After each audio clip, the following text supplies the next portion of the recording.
बरं वाटतंय का ग? आता कसं सांगू तुला, मला काही बी जाणवत नाहीये. जाणवल, हळूहळू जाणवल. माझ्या हातात आहे ना जादू आहे, जादू. लहानपणी मस्ती करताना आहे ना मी पोरांना मारायचो, तेव्हा त्यांना लगेच नव्हतं जाणवत. दुसऱ्या दिवशी त्यांचं अंग सुजल्यावरती जाणवायचं. म्हणून मला मारू नकोस. नाही ग, नाही मारत. मला काही येड लागले वे. कृष्णा, मी मगाशी वह्या बघितल्या तुझ्या. तू आज प्रॅक्टिस केली नाहीस. तुला सांगून गेलो होतो ना प्रॅक्टिस कर म्हणून.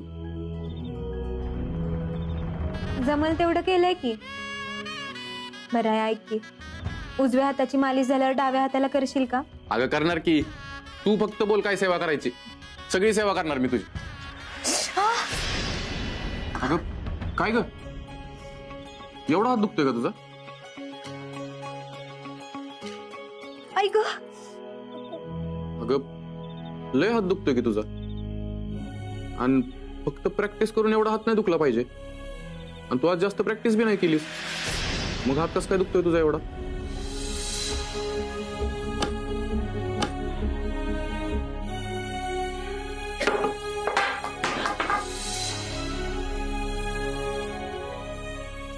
कृष्णा, मी काहीतरी विचारतोय. अरे काही नाही, ते झोपेत अंगाखाली हात आलता ना म्हणून दुखायला लागलाय बघ. कृष्णा, माझ्याशी खोटं बोलू नको बरं का, आत्ताच सांगतोय तुला. आणि झोपेत अंगाखाली हात आल्यावर एवढा दुखला नाही पाहिजे. तू या हातानं घरातलं काय काम केलंस का? तुझा हात पिवळा का दिसतोय मला? आता तुला काय सांगू, माझा हात लईच ठणकायला लागलेला म्हणून गरम तेलातनं हळद लावली हाताला. कुणी लावलं तुला काम? आणि काय काम लावलं? तरी मी सगळ्यांना घरी सांगून गेलो होतो की कृष्णाला घरचं काम लावू नका. मी आलोच. अरे तू समजतोस तसं काही बी नाहीये. मी ते लई डाव्या हाताने सराव केला ना, आणि तुला सांगितलं की झोपेत अंगाखाली हात आलता माझा म्हणून दुखतोय, बाकी काही बी नाहीये. आणि तुला माझ्या हाताची मालिश करायची नाही म्हणून सांग की, म्हणून उठून निघालायस ना. हो, कसं बरं मनातलं ओळखलंस तू? द्या तिकडं. माझ्यापासून काय बी लपवायचं नाही कृष्णा, आधी सांगून ठेवतो तुला.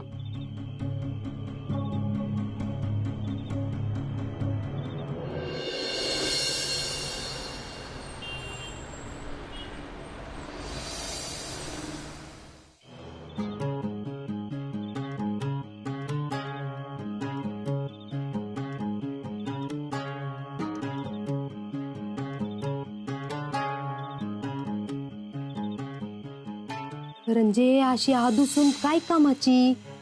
निस्ती पुस्तकं वाचून संसार होत नाही रंजे. रायाचा संसार काय आता फुलत नसतोय रंजे. मी म्हणते ना तुला, काढून टाक एकदाची हिला घरातनं बाहेर.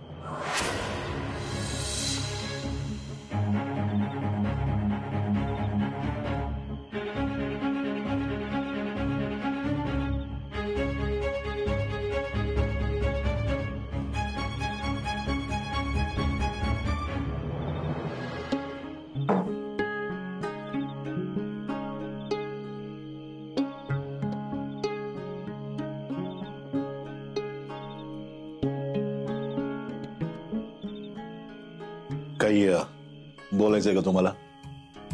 नाही. बोला. तुम्हाला काहीतरी बोलायचंय. तुमची चलबिचल जाणवते आम्हाला. मला रायाची काळजी वाटते. कसं होईल आता रायाचं? कसं होणार? आम्हाला तर रायाची काळजी वाटेना झालीये. किती बदललाय पोरगा. हा, स्वतःहून जबाबदारी घ्यायला लागलाय, स्वतःहून कामं करायला लागलाय. आता आम्हाला रायाचं टेन्शनच राहिलं नाही बघा. असं कसं म्हणताय टेन्शन नाहीये? अहो, कृष्णाचा हात आता कधीच बरा होणार नाहीये. आणि असं असेल तर रायाचा संसार कसा होणार? कसं होणार? हा, आणि तुम्हाला कोणी सांगितलं कृष्णाचा हात बरा होणार नाही? तिची ट्रीटमेंट चालू आहे. डॉक्टरांनी आशा सोडली नाही, आम्ही रायानं आशा सोडली नाही. हे बघा, सगळ्यात महत्वाचं ना, त्या पोरीची इच्छाशक्ती लय दांडगी. त्या इच्छाशक्तीच्या जोरावर ना ती लवकर ठणठणीत बरी होणार बघा. तुम्ही सतत कृष्णाचीच बाजू घेणार आहे का? कधीतरी रायाचा पण विचार करा. त्याच्या भल्याचं कधी बघणारच नाहीये का? त्याच्या भल्याचं बघायचं. म्हणजे नेमकं काय करायचं सांगा तरी. ते मला नाही माहिती. मी तुम्हाला शेवटचं सांगून ठेवते, कृष्णाचा हात जर बरा झाला नाही ना, तर मी तिला रायाच्या आयुष्यावर ओझं नाही होऊ देणार. मी रायाचं दुसरं लग्न लावून टाकेन. रंजना, काय बोलताय तुम्ही? डोकं ठिकाणावर आहे का तुमचं? आतापर्यंत नव्हतं, पण आता आलंय. मी माझ्या लेकाच्या सुखासाठी काही करू शकते. मी कुणाचंच ऐकणार नाही. लेकाचं सुख, लेकाचं सुख. अहो, तुमच्या लेकाला विचारा त्याचं सुख कशात आहे. नका त्याच्या संसारात ढवळाढवळ करू. हे जर त्याला कळत असतं ना, तर अशी वेळच आली नसती. आता असा बसला नसता बायकोची सेवा करत. काय चुकलं ते? काय चुकलं बायकोची सेवा केली तर? लग्न केले ना त्याने, बायकोची सेवा तो नाही करणार तर कोण करणार? का कुठे लिहून ठेवलंय की फक्त बायकोनेच नवऱ्याची सेवा करायची असते म्हणून? आज आमच्या कृष्णावर ही वेळ आली म्हणून तुम्ही असं बोलताय. उद्या जर तुमच्यावर ही वेळ आली तर काय करा? समजा, फक्त समजा, उद्या स्वयंपाकघरात काम करताना तुमचा एखादा छोटासा अपघात झाला आणि तुमचा एखादा अवयव काम करण्याचा झाला, त्यावेळेस आम्ही काय करायचं? सोडून द्यायचं का तुम्हाला रंजना? मग ह्या हिशोबाने तर हे बघा, कपाटावर डाग आहे, द्या फेकून त्याला. या भिंतीचा पोपडा उडाला, भिंत तोडा. या पक्षाचा कान तुटलाय, फेकून द्या बाहेर. आईचे वयोमानानुसार गुडघे दुखायला लागले, आमच्या आईला कुठे सोडवा? आणि सगळ्यात महत्वाचं रंजना, आज ना उद्या तुम्ही म्हाताऱ्या होणार, ध्यानात ठेवा. हे वयोमानानुसार तुमचे हातपाय चालायचे बंद होणार. त्यावेळेस आम्ही काय करायचं हे मला आता सांग. हे बघा, तुम्हाला जेवढं काही बोलायचंय मला तेवढं बोला, पण मी तुमचं काही एक ऐकणार नाही. ही तर माझ्या लेकाच्या आयुष्याचा प्रश्न आहे, आणि काहीही झालं तरी मी त्याचं आयुष्याचं बर्बाद होऊ देणार नाही.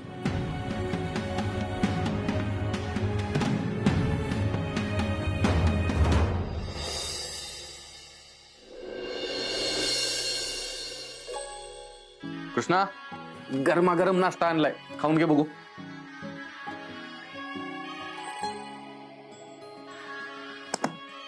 तू पण आवरून घे, कारखान्यात जायचं असेल ना. कारखान्याचं अजून तसं काही ठरलं नाही. आज बायकोचा अभ्यास घेईन म्हणतोय. राया, तू माझ्यासाठी स्वतःचं आणि कारखान्याचं नुकसान केलेलं मला बिलकुल आवडणार नाही बरं का. तुला कोण म्हणलं तुझ्यासाठी मी कारखान्याचं आणि स्वतःचं नुकसान करून घेतोय? मी सगळ्या गोष्टी व्यवस्थित हाताळतोय. कारखान्यात आता दिलेली कामं जिथल्या तिथं करणारी माणसं आहेत, त्याच्यामुळे कारखान्याचं मला काही बी टेन्शन नाही. आता तूच माझी पहिली जबाबदारी आहेस. चल, नाश्ता करून घे, मी तुझी पुस्तक काढतो तोपर्यंत. म्हणजे नाश्ता झाला की लगेच अभ्यासाला बसता येईल. हा,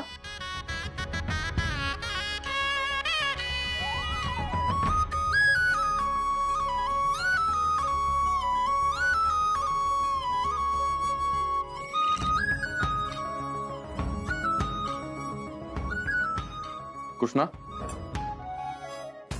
काय झालं ग? अजून हात दुखतोय का? वय, असं करून कसं चालेल ग? थोडं सहन करावंच लागेल की. काही काळा सोसाव्याच लागतं. मला जर त्या तुझ्याकडनं घेता आल्या असता ना, मी लगेच घेतल्या असत्या. पण आता तुझं तुला सहन करावं लागेल बघ. बर, पटकन नाश्ता करून घे, आपण अभ्यासाला बसू. नाही करायचा मला अभ्यास, नाही व्हायचं मला सीए. मला काही बी नाही करायचं.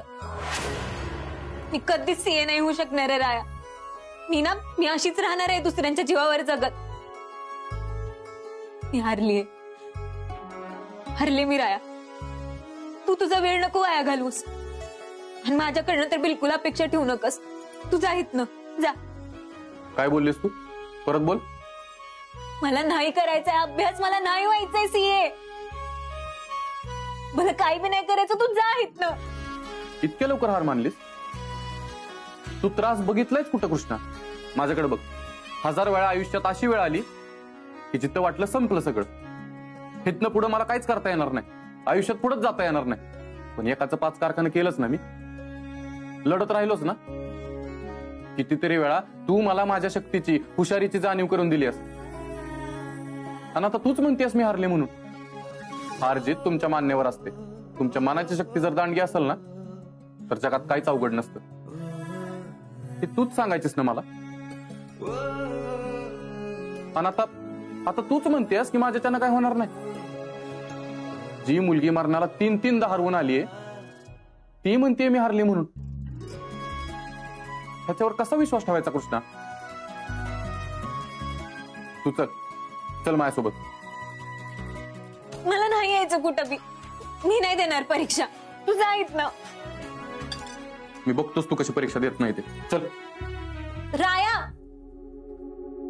गुली गुली गुली गुली गुली गुली गुली गुली. मम्मी आज एकदम खुश दिसते. हा मग आगच अशी लावून आली आम्ही. आता तू नुसतं बघच. रणजी लवकरात लवकर ह्या कृष्णीला कशी बाहेर काढत्या आणि रायाचं कसं दुसरं लगीन लावून देत्या का नाही बघ. मम्मी तसं झालं ना तर बेस्टच आहे. पण तुझ्यावर नाही विश्वास माझा. कर तू दरवेळी म्हणत असतेस ना की कृष्ण आता घरातनं जाणार, कृष्णा मरणार, उद्या त्यांची समधी प्रॉपर्टी आपली होणार. पण मम्मी यातलं काही बिघडत नाहीये. मला तर वाटतं की आपण तुझीच पत्रिका गुरुजींना दाखवावी. म्हणजे तुझ्यात नशिबात काहीतरी दोष असेल मम्मी. तुझं एक बी काम दड होत नाहीये. तर तू नीट काम करून लय नाही का दिवं लावत. अर्धी कामं तर तुझ्यामुळेच बिघडल्या ती. पर ह्यानबारीला नाही तसं होणार. आता मी जसं ठरविल का नाही तसंच होतंय का नाही बघ. अरे राया सांग तरी कुठे घेऊन चाललायस? राया,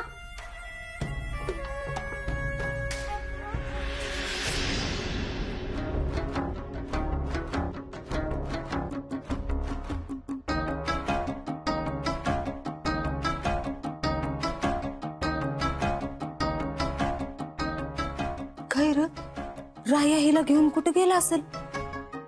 मम्मी कदाचित रायाने कृष्णाला हाकलून दिले.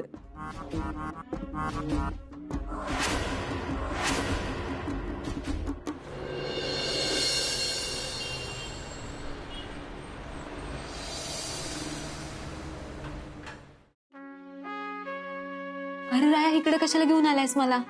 की तुला लवकरच कळ. सर तुम्ही इथे बसा ना. नाही मी बसायला नाही आलो. मग मला फक्त सांगा, ज्या लोकांना हातपाय नसतात ते लोक कशी परीक्षा देतात? का ते हार मानून घरीच बसतात? असं कसं सर? ज्यांना हात पाय नाही त्यांच्यात हिंमत नसते असं अजिबात समजू नका. ज्यांना हात नाहीत त्यांना लेखनिक घेण्याची सोय असते. आम्ही कुणाचंच नुकसान नाही होऊ देत. एखाद्याचा उजवा हात जर काम करत नसेल तर तो लेखणी घेऊन परीक्षा देऊ शकतो. हो अगदीच. बर लेखनी कुणाला होता येतं? जो परीक्षा देणाऱ्याचं ऐकून लिहू शकेल असं कुणीही व्यक्ती लेखनिक म्हणून घेता येतो. तो परीक्षेला त्या स्टुडंट सोबतच असतो आणि त्याचा पेपर लिहायला मदत करतो. अजून काय पाहिजे तुला? हा का तुला अजून पण असं वाटतंय की तू हारलीयस, तू परीक्षा नाही देऊ शकत, तू सीए नाही होऊ शकत? कारण तुला जर तसं वाटत असेल ना तर मला विसरून जा. कारण मला हार मानणारी लोक अजिबात आवडत नाही. आता तू ठरव तुला काय करायचंय. राया माफ कर मला. मी चुकले. मी नाही मानणार हार. मी देईन परीक्षा. हा धन्यवाद सर. हो वेलकम.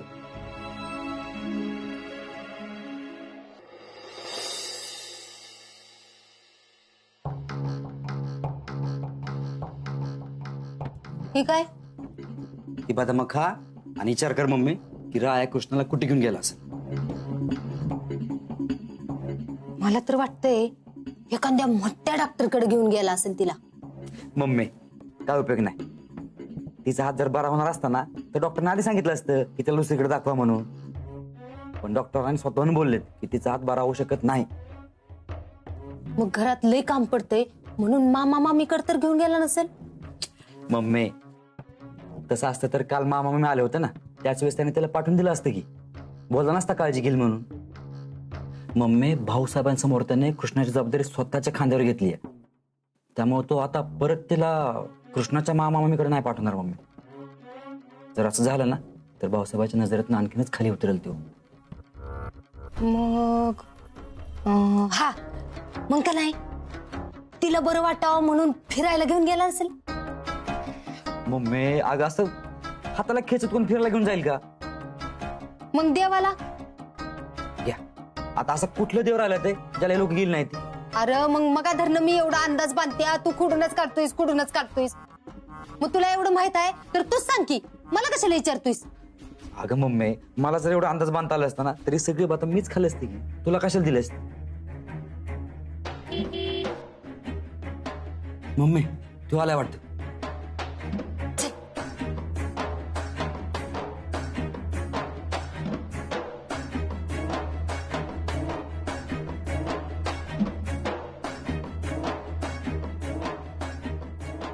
जाताना तर कृष्णेचा हात खेचत राया तिला घेऊन गेला की, तिचं तोंड बी किस्त पडलं होतं. आणि आता येताना दोघं बी हसत खेळत आले. ती अशी काही जादू केली रे रायाने कृष्ण? आता तरी तू या सगळ्या प्रश्नांची उत्तरं सुटली ना. आता तरी तुला काय अडचण नाही ना. आता मी घाबरली हरली असं अजिबात म्हणायचं नाही. मन लावून अभ्यास करायचा. कृष्णा मला तुला सीए झालेलं बघायचं आहे. आणि ही माझ्या एकट्याच नाही तर तुझं, तुझ्या मामींचं, भाऊसाहेबांचं स्वप्न आहे. तू एकटी 4-4 जणांचं स्वप्न जगतेस कृष्णा. त्यामुळं आता हार मानायची नाही, माघार घ्यायची नाही. नाही मानणार. आत्ता खरी कृष्णा शोभतेस बघ. आणि बरं झालं आपली भांडणं झाली. त्या भांडणामुळे कळालं तरी की तू लेखनिक घेऊ शकतेस. ती सगळं खरं आहे राया, पण लेखनिक आणायचं कुठनं? अरे हो, इथं माझ्या ध्यानातच आलं नाही. काय आपल्या अडचणी संपत नाहीत बघ. ए कृष्णे,